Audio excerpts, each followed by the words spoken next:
erosion, be corrosive. Sarah Hakim is a geography teacher at Denby High, a large inner-city school in Luton.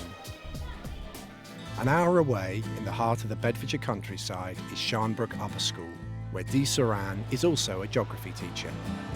If you don't get this, this is worrying. This programme gives the two women the opportunity to observe in each other's classrooms, to see how they teach their lessons differently. What will they learn from each other? And what can this teach us about the benefits of shared practice? First, Dee observes Sarah at Denby High. In this particular school, most of our intake is from pupils from a Pakistani and Bangladeshi background. So what that actually means is that sometimes they don't actually have the literacy or English skills to be able to tap into text or to be able to actually access a lot of written work. So one of the main difficulties is to make sure that actually pupils are able to understand that particular vocabulary and to relay that across to them. Hi there, pleased to meet you. Would you like to come in? Now the first thing I want you to do is we're going to show you a couple of pictures of a case study that I've picked. I'm not going to tell you the location of this case study, but I want you to have a look at these photographs, have a look at them very carefully and think about what they're showing. Think about the impacts of this particular earthquake. Okay, this photograph shows a huge, quite a powerful picture here. What do we mean by huge social impacts? When we talk about social impacts, what are we talking about?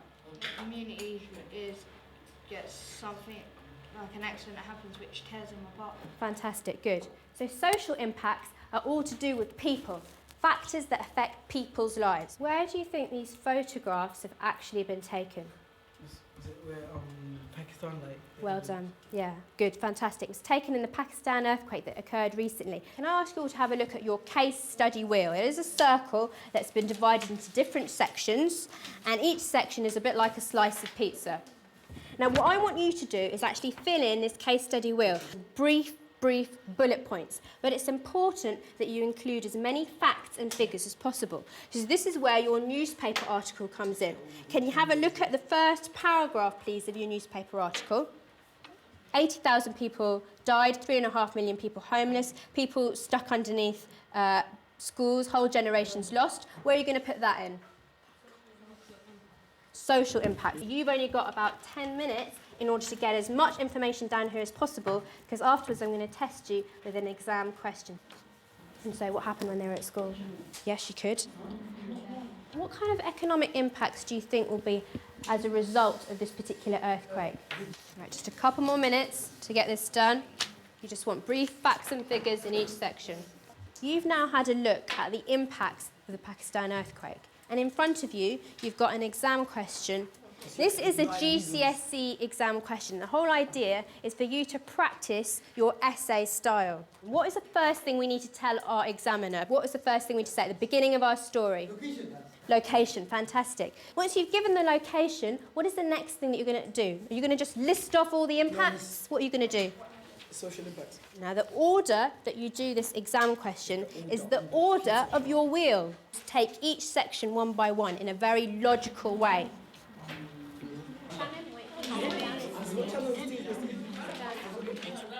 Good introduction. So what's the next bit on your wheel? Social impacts of this event were terrible, good, and then you can say 80,000 people died. Now this is what the examiners use to mark a GCSE question.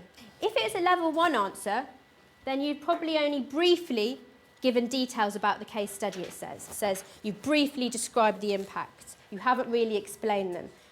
The next paragraph says, many social, environmental and economic impacts described. If you've done all of that, environmental, social, economic impacts described, and you've supported it with facts and figures, then that's a kind of level 2 answer. Now a level 3 answer. Name the case study, detail facts and figures, lots of impacts described, social, economic and environmental, supported with facts and figures. However, this time what makes it different is that your long-term impacts have been described in detail. Now what I want you to do is to have a mark your exam question, see which one it actually fits, which of these descriptions does your answer actually fit. Give it a level 1, level 2 or level 3, and then afterwards I want you to justify, explain to me why you've given yourself that particular grade.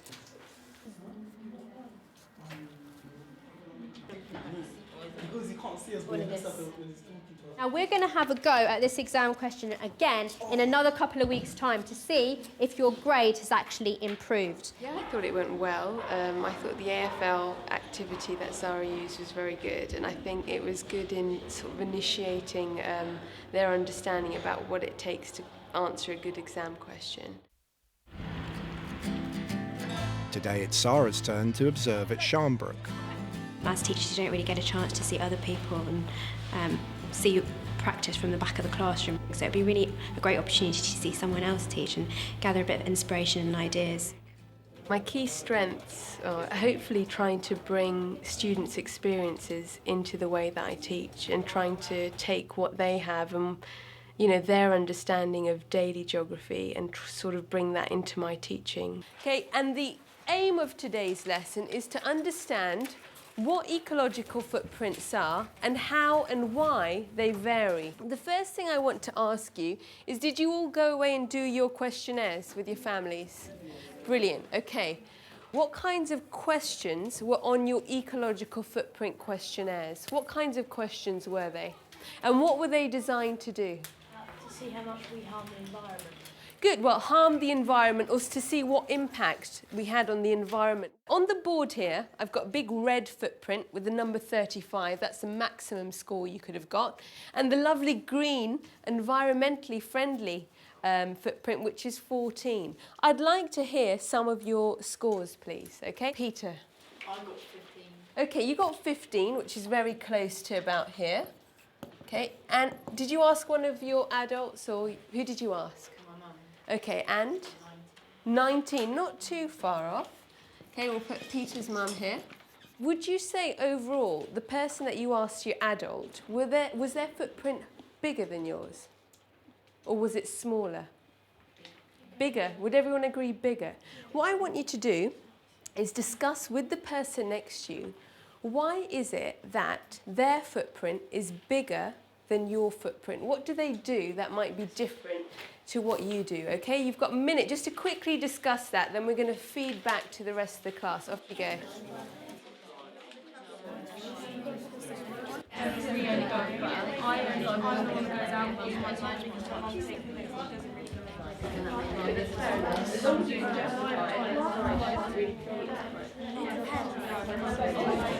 Those of you whose footprint was smaller, why was it smaller? Amy, was yours smaller than your parents?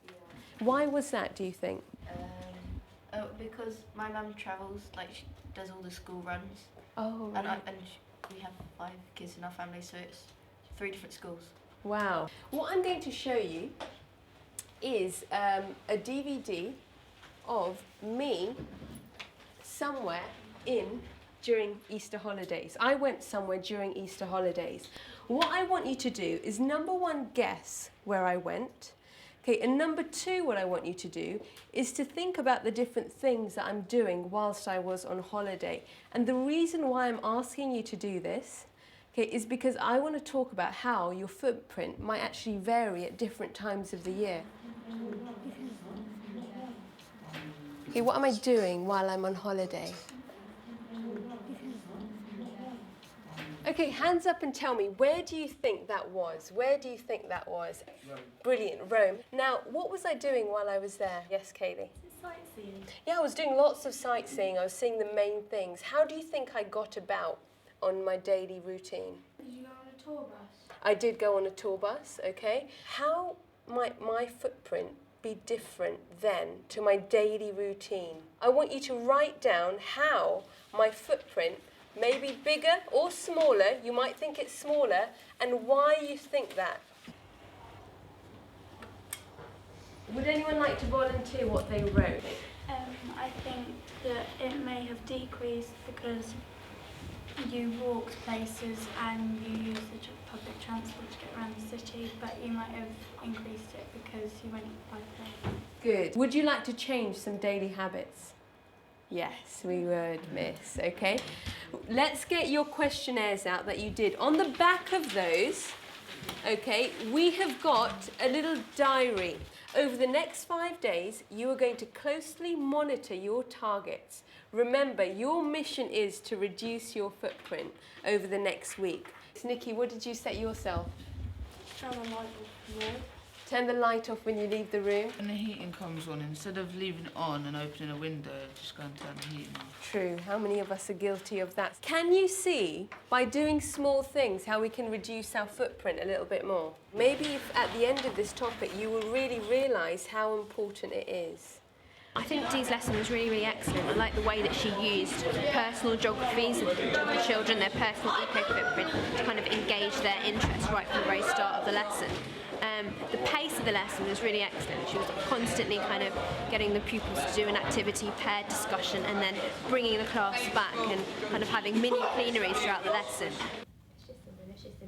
Had you done AFL before using that sort of levelling?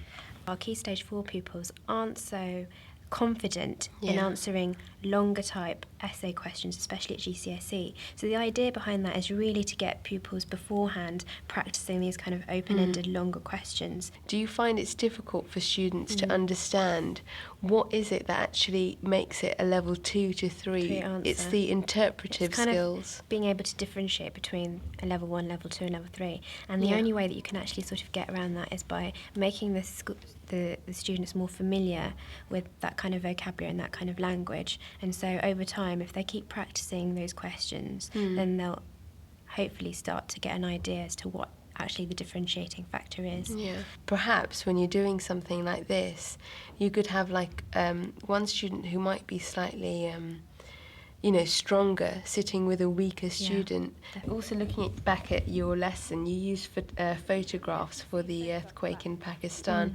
What were you hoping to come out of that? I think it really made it perhaps easier in the long run for them to be actually able to describe those impacts on their case study wheel because they'd actually seen it in visual format beforehand. And I mean, you did a similar thing. Yours was just fantastic. Highlight the lesson for me was the DVD that you used of your own, because you were using their personal geographies, and then you engaged even further, and you said, right, this is where I've been on holiday, and that was a really good starting point for them to think about linking the local to the global. Yeah, that's what I was trying to do. Very apparent. So paired discussion was a good idea, but perhaps, I don't know, maybe more structure for the weaker pupils that take more time to perhaps think of those ideas, and you gave them a very short time limit as well due to the pace of the lesson. I mean, that group loves to talk. They do like to discuss, and if that's how they, that's how they learn.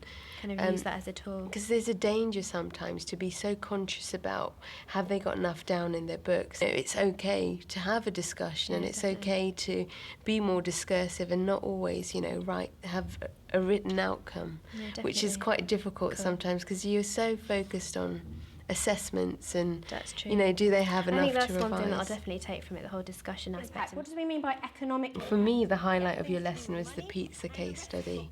I really, really like that concept, and I like the way you were referring to as different slices. They could actually visually, pick up that social slice and put down the information, and it gave them logic. I'm definitely going to use that with my year 10s. I think I'm going to be a lot more experimental with my kids in the sense that allowing them that independence to go away with their own ideas and giving them more open-ended tasks so that actually see what kind of creative ideas they come up with. It might be a bit more risky because perhaps some of them are less able, but I think if I have the confidence in them, they'll be able to come up with those ideas. So